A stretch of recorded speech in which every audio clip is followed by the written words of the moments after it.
श्री शिवाय नमस्तुभयम। दोस्तों, जैसा कि आप सभी लोग जानते हैं 28 अप्रैल 2026 यानी मंगलवार को पड़ रही है वैशाख महीने की कृष्ण पक्ष द्वादशी तिथि और मेष संक्रांति। और दोस्तों, यह वह तिथि है जो वैशाख महीने में पड़ने वाली सबसे बड़ी तिथि है, क्योंकि यह मंगलवार के दिन पड़ रही है। और हमारे हिंदू धर्म में इसका बहुत ही बड़ा और विशेष महत्व होता है। पूज्य गुरु जी ने कहा है कि अगर कभी भी मौका लग जाए और वैशाख महीने की द्वादशी तिथि मंगलवार को पड़ जाए तो आप लोगों को सिर्फ और सिर्फ 11 गेहूं के दाने वाला उपाय तो अवश्य ही करना चाहिए, क्योंकि इन दोनों तिथियों का संयोग बहुत ही कम आता है। इसी के साथ दोस्तों, गुरुजी ने कहा है कि जब भी वैशाख महीने की द्वादशी तिथि पड़े तो आप लोगों को सिर्फ और सिर्फ 11 गेहूं के दाने वाला उपाय तो अवश्य करना।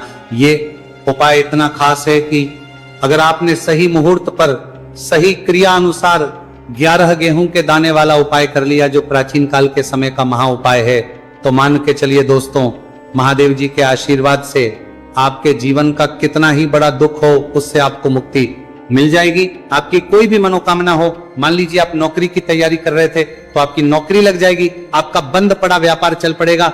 और दोस्तों, आप जिस बीमारी से आप बहुत दिनों से परेशान थे, उस बीमारी से आपको मुक्ति मिल जाएगी। आपके जीवन में धन आना शुरू हो जाएगा, आपके जीवन में धन आने के नए नए रास्ते खुल जाएंगे। और मान के चलिए दोस्तों, फिर आपको किसी भी प्रकार की परेशानी का सामना नहीं करना पड़ेगा। इसीलिए दोस्तों, 28 मंगलवार के दिन आप लोगों को इस वाले उपाय को जरूर कर लेना है। भले ही आपने पूरे साल भर इस उपाय को ना किया हो, पर अगर आपने इस वैशाख महीने में पड़ने वाली द्वादशी तिथि के दिन अगर इस वाले उपाय को कर लिया तो आपको इस उपाय को करने का वो फल मिलेगा जिसकी आपने कभी भी नहीं करी होगी। इसीलिए आप लोग इस गेहूं वाले उपाय को एक बार जरूर कर लेना, ताकि आप लोगों के हाथ से यह मौका ना जा सके और आपको इस उपाय को करने का फल मिल सके। दोस्तों, यह उपाय पंडित जी ने अपनी अभी की ही शिव महापुराण की कथा में बताया है, जो इस उपाय को आज हम आपको बहुत अच्छे से समझाने वाले हैं। इस वीडियो को देखने के बाद इस उपाय को समझने के लिए आपको कोई और वीडियो को देखने की जरूरत नहीं पड़ेगी। तो दोस्तों, इस उपाय को आपको कैसे करना है, कब करना है, कहां पर करना, और उपाय को करते समय आपको किन किन गलतियों को नहीं करना है और आपको किन किन बातों का ध्यान रखना है, ये सारी जानकारी हम आपको इस वीडियो में देंगे। तो चलिए भक्तों, उपायों को शुरू करते हैं। अगर आप भी चाहते हैं कि महादेव जी का आशीर्वाद आप पर सदैव बना रहे तो वीडियो को लाइक करें और कमेंट बॉक्स में हर हर महादेव जरूर लिखें। और अपने फायदे के लिए, गरीबी दूर करने के लिए इस वीडियो को पूरा देख कर जाना। यदि आज आपने वीडियो को बीच बीच में से देखा, काट काट कर देखा, तो जीवन में आपको कभी सफलता हासिल भी नहीं होगी। दोस्तों, ये 28 अप्रैल मंगलवार द्वादशी तिथि का दिन ये इतना खास होता है, इतना महत्वपूर्ण होता है। देखा गया है कभी कभी बड़े बड़े पूजा पाठ अनुष्ठान से जो मनोकामना पूर्ण नहीं होते, वह 14 अप्रैल मंगलवार के दिन एक छोटे से उपाय करने से ही आपकी मनोकामना पूर्ण हो जाती है। अब हम समझते हैं इस वाले उपाय को हमें करना किस समय है। इस 11 गेहूं के दाने वाले उपाय को हमें वैशाख महीने के मंगलवार के दिन करना किस समय है। जेंदी, कैसला, बनाला समय है। तो देखिए, इस उपाय को करने का जो समय है वह सुबह का समय है और शाम का समय है। अब देखिए, यहाँ पर हम मुख्य रूप से सुबह का समय नहीं बोलेंगे, क्योंकि 14 अप्रैल मंगलवार द्वादशी तिथि का दिन है और इस दिन प्रदोष काल के समय का बहुत महत्व होता है। बाकी अगर सुबह के समय भी करेंगे तो भी अच्छा होगा, उसमें कोई भी दिक्कत वाली बात नहीं है। तो चलिए जानते हैं इस विशेष उपाय के बारे में। लेकिन उससे पहले एक प्रार्थना, अगर आप इस चैनल पर नए हैं तो आप इस वीडियो को लाइक करें, हमारे चैनल सनातन धर्म का संसार को सब्सक्राइब करें और कमेंट बॉक्स में आप अपनी राशि, अपना नाम जरूर डाल दें, क्योंकि हम राशि से भाग्य भी बताते हैं और भाग्य में चल रही परेशानियों को दूर करने के लिए वो आसान से आसान उपाय भी बताते हैं। तो चलिए अब हम अपने सबसे पहले उपाय की बात कर लेते हैं। देखो, गुरु जी ने कहा है कि अगर मंगलवार के दिन द्वादशी तिथि पड़ जाए तो इस दिन आपको 11 गेहूं के दाने वाला उपाय तो अवश्य ही करना चाहिए। देखो, यह उपाय यदि आपके जीवन में कर्जा बहुत अधिक है, आपके जीवन में संकट बहुत अधिक रहते हैं, आपके ऊपर बहुत अधिक विपदा आ रही है, बार बार आपको अपने व्यापार में और अपने धन में हानि देखने को मिल रही है कि आपको प्रत्येक कार्य में हानि हो रही है, तो आपको ये उपाय करना चाहिए। देखिए, इस उपाय के लिए आपको 11 गेहूं के दाने आपको लेने हैं। ठीक है, 11 दाने लेने के बाद में आपको जरूरत होगी चावल के दानों की। 11 चावल के दाने और 11 गेहूं के दाने और चावल के दाने खंडित नहीं होने चाहिए। अब आप कहोगे पंडित जी गेहूं कहां से लेने हैं? देखो आपको किसी भी किराना स्टोर पर गेहूं के दाने आपको आसानी से मिल जाएंगे, जाकर ले लेना, ठीक है ना। 11 गेहूं 11 चावल के दाने लेने हैं। साथ ही साथ आपको एक तांबे का लोटा है और उस तांबे के लोटे में आपको जल भरना है। जल आपका खुद के घर का होना चाहिए, मंदिर का नहीं होगा। अब आप ये सब सामग्री लेकर पहुंच जाओगे महादेव के शिवलिंग के पास में शाम के टाइम पे प्रदोष काल में। देखो जब आप ये उपाय कर रहे हो तो अपना फेस रखना उत्तर दिशा नॉर्थ होगी, डायरेक्शन की तरफ। अब यहां पर जो मैं आपको क्रम बताने जा रहा हूं ना, उस मेरे क्रम को बहुत ध्यान से सुनिए। महादेव को अगर कोई सबसे प्रिय है ना, तो उनकी सबसे छोटी पुत्री जिनका नाम है माता अशोक सुंदरी, जो आपके पास में चावल 11 दाने हैं ना, उन चावल के 11 दानों को माता अशोक सुंदरी के स्थान पर आपको अपना नाम और गोत्र बोलते हुए समर्पित कर देने हैं, है ना। और चावल के दानों को रखने के बाद में जो आपके पास में तांबे का लोटा है ना, उस तांबे के लोटे को कहीं पे भी हम जल नहीं चढ़ेंगे। सिर्फ और सिर्फ माता पार्वती का जो हस्तकमल आपको दिख रहा है, यहीं पे गोल गोल आपको समर्पित करना है, उसी जल को, और कहीं नहीं। ना तो माता अशोक सुंदरी के स्थान पर, ना तो शिवलिंग के ऊपर, सिर्फ आपको यहां पे गोल गोल जलाधारी पर आपको उस जल को समर्पित करना है। अब आपके पास में बचे हुए हैं 11 गेहूं के दाने और बचे हैं। उन्हीं 11 गेहूं के दाने को आपको अपनी मनोकामना अपने विशेष कहते हुए महादेव के शिवलिंग के ऊपर अगर आप द्वादशी तिथि के दिन प्रदोष काल में समर्पित कर देते हैं, तो आपकी जो भी मनोकामनाएं होंगी, जो भी विश होंगी, महादेव पूरी जरूर करते हैं। अन्न को समर्पण करने से, उस खासकर गेहूं को समर्पण करने से हमारी इच्छाएं पूरी होती हैं। और अगर वह दिन मंगलवार द्वादशी तिथि का दिन हो, तब तो इससे सुंदर संयोग कुछ भी नहीं हो सकता। आपकी इच्छाओं को पूरा करने के लिए स्पेशल बहुत प्यारा सा उपाय आप सभी को जरूर करना है। ध्यान में रखिएगा, ये उपाय प्रदोष काल में करना है। देखो गुरुजी ने कहा है, भगवान शिव के शिवलिंग पर 33 कोटि देवी देवताओं का वास होता है। अगर हम शिवलिंग के सामने कुछ भी उपाय करते हैं तो हमारे सभी देवी देवता हमसे खुश हो जाते हैं। ये उपाय आपको अवश्य करना है। देखो सुबह के टाइम नहीं कर सकते, ठीक है। अब बात करते हैं अगले उपाय की। देखो इस उपाय के लिए आपको लेना है गोल बाती का दीपक। आप चाहे तो मिट्टी का ले सकते हैं या फिर घर से शुद्ध आटा मढ़कर उसका दीपक आप तैयार कर सकते हैं। इसके बाद आपको लेना है शुद्ध गाय का घी। अगर वो नहीं है तो कोई भी देसी घी इस्तेमाल कर सकते हैं, जिससे आपको दीपक प्रज्वलित करना है। देखो अब ये सब सामग्री लेकर आपको जाना है प्रदोष काल में आपके घर पर तुलसी जी के घेरे के पास में। देखो ये उपाय तो आपको अवश्य करना है। देखो वहां पहुंचकर सबसे पहले वो दीपक आपको प्रज्वलित कर देना है और का 11 बार जाप करना है। उसके बाद आपको अपने सीधे हाथ में थोड़ी हल्दी लेकर उस दीपक में अपना नाम और गोत्र बोलते हुए डाल देना है। उसके बाद माता लक्ष्मी से आपको प्रार्थना करना है कि हे महालक्ष्मी, हमारी सभी दुख तकलीफों को दूर करो। हे महादेव, हमारे सब दुख कष्टों को खत्म करो। इस भावना से आपको ये उपाय करना है।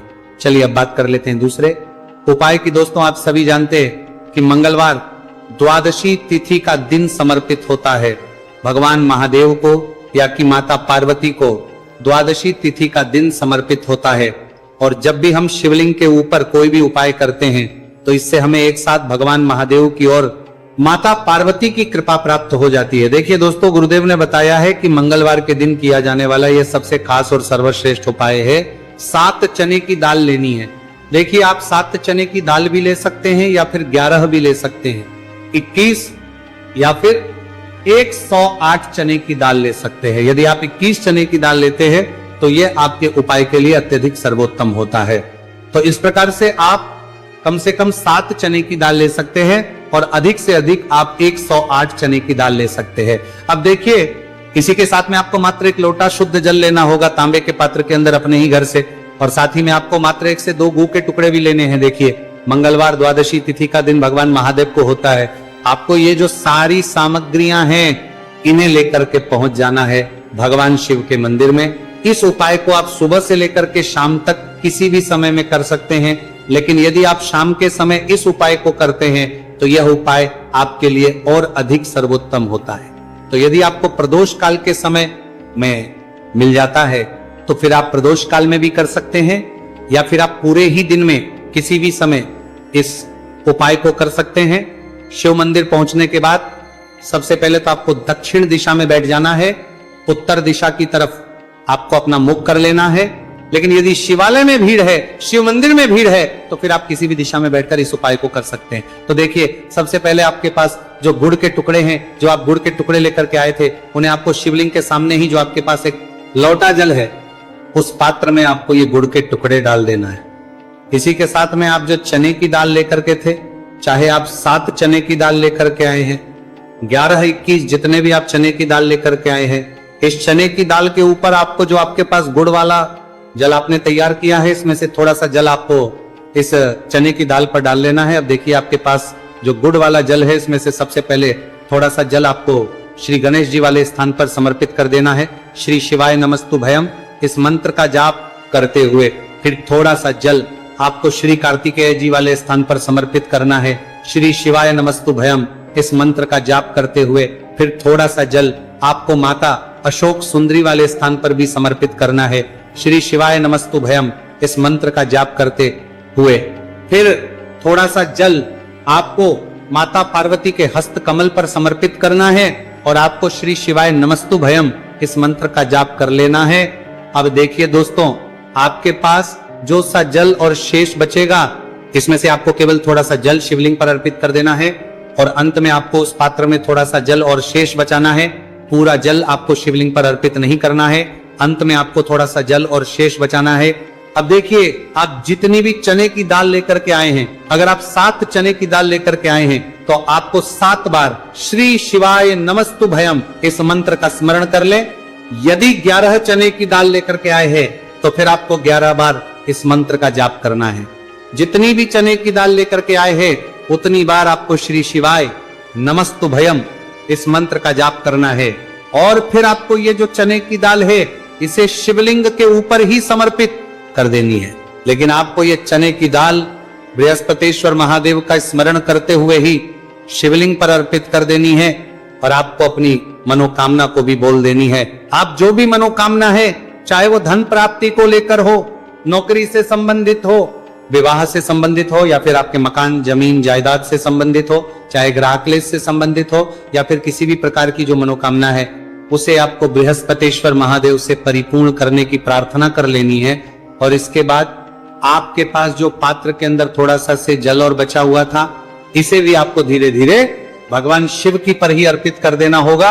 श्री शिवाय नमस्तु भयम इस मंत्र का जाप करते हुए पूज्य गुरु जी कहते हैं कि वैशाख महीने का मंगलवार द्वादशी तिथि को जो भी व्यक्ति इस प्रकार से ये चमत्कारिक उपाय कर लेता है, तो उसकी जो मनोकामना है वो भगवान लक्ष्मी नारायण की कृपा से तथा महादेव की कृपा से बहुत ही जल्द परिपूर्ण हो जाती है। बात करते हैं अगले उपाय की। देखो, इस उपाय के लिए आपको मात्र 2 लौंग लेनी होगी, या कि आपको लौंग का जोड़ा लेना है। 2 फूल वाली आपको लौंग लेनी है। लौंग का जोड़ा कहीं से भी खंडित नहीं होना चाहिए, इस बात का ध्यान रखें। इसी के साथ में आपको लेना होगा लाल चंदन का पाउडर। देखिए, यदि आपके पास लाल चंदन की लकड़ी है तो उसे घिसकर भी आप चंदन के रूप में प्रयोग कर सकते हैं। यदि पाउडर है तो उसका भी आप अपने उपाय के लिए प्रयोग कर सकते हैं। देखिए, चंदन जो है वो तेज का प्रतीक माना गया है और साथ ही साथ जीवन के अंधकार को दूर करने का प्रतीक माना गया है। अब इसी के साथ में आपको मात्र एक तांबे के पात्र के अंदर शुद्ध जल लेना होगा अपने घर से। अब दोस्तों, ये तीनों सामग्री लेकर के सीधे आपको पहुंच जाना होगा भगवान शिव के मंदिर में। देखिए, इसी के साथ में आपको एक गोल बाती का दीपक भी लेना होगा। दीपक आप मिट्टी का भी ले सकते हैं, शुद्ध आटा मढ़कर उसका भी तैयार कर सकते हैं, और दीपक में आप शुद्ध घी का प्रयोग करना है। लेकिन जैसे ही आप इन सभी सामग्रियों को मंदिर में लेकर के पहुंचेंगे, मंदिर में जैसे ही आप चौखट के वहां पर पहुंचेंगे, तो मंदिर की चौखट के सीधे तरफ आप जो अपने साथ एक गोलबाती का दीपक लेकर के आए हैं, उसे आपको सबसे पहले तो प्रज्वलित कर देना है। यानी कि जैसे ही आप मंदिर की चौखट के वहां पर प्रवेश करते हैं, तो उसके सीधे तरफ आपको ये गोलबाती का दीपक प्रज्वलित कर देना है। अब देखिए, जैसे ही ये दीपक प्रज्वलित करेंगे, तो आपकी जो भी मनोकामना है उससे आपको बोल देना है। आप इस दीपक को इस प्रकार से प्रज्वलित करने के बाद इन सभी सामग्रियों को शिवलिंग के पास में लेकर पहुंच जाना है। अब देखिए दोस्तों, आपके पास जो एक तांबे के पात्र के अंदर शुद्ध जल है, उसमें से आपको केवल आधा लोटा जल ही भगवान शिव के शिवलिंग पर अर्पित करना है। आधा लोटा जल आपको उसी पत्र के अंदर बचा लेना है। अब दोस्तों, पास जो 2 लौंग है, यानी कि लौंग का जोड़ा है, उससे आपको अपना नाम और अपने गोत्र को बोलते हुए आपकी जो भी समस्या चल रही है आपके जीवन में, जो भी परेशानी उत्पन्न हो रही है, उन्हें आपको बोल देना है। और ये जो लौंग का जोड़ा है, इसे आपको भगवान शिव के शिवलिंग पर अर्पित करने वाले देना है। जैसे आप ये 2 लौंग शिवलिंग पर चढ़ाएंगे तो अपना हाथ जो है वहां पर आपको रखना है और महादेव से आपको करनी है कि मेरे जीवन की ये जो परेशानियां है ये सभी दूर हो जाए। यानी कि आपके जीवन में धन की संबंधित परेशानी चल रही है, कर्ज की समस्या चल रही है, बच्चों का पढ़ाई लिखाई में मन नहीं लग पा रहा है, घर के जो आर्थिक संकट है वह सभी दूर हो, व्यापार आपका ढंग से नहीं चल पा रहा है, घर में रोग की स्थिति बनी हुई है, यानी कि जिस भी प्रकार की आपकी समस्याएं हैं उसे आपको बोल देना है और महादेव से इन सभी समस्याओं को दूर करने के लिए आपको प्रार्थना कर लेनी है। अब देखिए दोस्तों, आपने जो 2 लौंग शिवलिंग पर समर्पित की थी उससे आपको वहां से उठा लेना है और इन दोनों लौंग को आपको शिवलिंग से उठा करके सीधे उससे जल के पात्र के अंदर डाल देना है। यानी कि अपने आधा लोटा जल और बचाया हुआ था उसी के अंदर आपको ये 2 लौंग डाल देनी है और साथ में आप जो लाल चंदन ले आए थे उस लाल चंदन को भी आपको उसी पात्र के अंदर डाल देना है। यानी कि आधा लोटा जल और बचा हुआ है तो उसी आधे लोटे जल के अंदर आपको ये लाल चंदन भी डाल देना है। अब देखिए, इस आधे लोटे जल में है जिसमें अपने 2 लौंग डाली है, लाल चंदन डाला है, उसे सीधे लेकर के आपको पहुंचना है बेलपत्र के वृक्ष के। वहां पर देखिए, बेलपत्र का वृक्ष यदि आपके घर पर है तो वहां पर आपको आ जाना है। आपके घर के पास कहीं भी है तो वहां पर आपको पहुंच जाना है और उसके बाद आपका जो मुख है वो दिशा की ओर होना चाहिए और उसके बाद आपको अपना नाम और अपनी गोत्र को बोलना है और पुनः अपने जो भी परेशानियां शिवलिंग के पास में बोली थी उन्हें आपको वापस से बेलपत्र के वहां पर भी बोल देनी है। और ये जो आधा लोटा जल और है, इससे आपको पूरा बेलपत्र के वृक्ष की जड़ DDH में श्री शिवाय नमस्तुभयम इस मंत्र का जाप करते हुए समर्पित कर देना है। तो बस इतना सा उपाय आपको करना है। जो भी आपकी परेशानी है, समस्या है, उससे महादेव निश्चित ही दूर करेंगे। पूरे साल भर इस उपाय को ना किया हो, पर अगर आपने इस मार्गशीर्ष महीने में, तो आपको इस उपाय को करने का वो फल मिलेगा जिसकी आपने कभी कल्पना भी नहीं करी होगी। इसीलिए इस हल्दी दीपक वाले उपाय को एक बार जरूर कर लेना ताकि आप लोगों के हाथ से यह मौका ना जा सके और आपको इस उपाय को करने का फल मिल सके। दोस्तों, ये उपाय पंडित जी ने अपनी अभी की ही शिव महापुराण की कथा में बताया है, जो इस उपाय को आज हम आपको बहुत अच्छे से समझाने वाले हैं। इस वीडियो को देखने के बाद इस उपाय को समझने के लिए आपको कोई और वीडियो को देखने की जरूरत नहीं पड़ेगी। तो दोस्तों, इस उपाय को आपको कैसे करना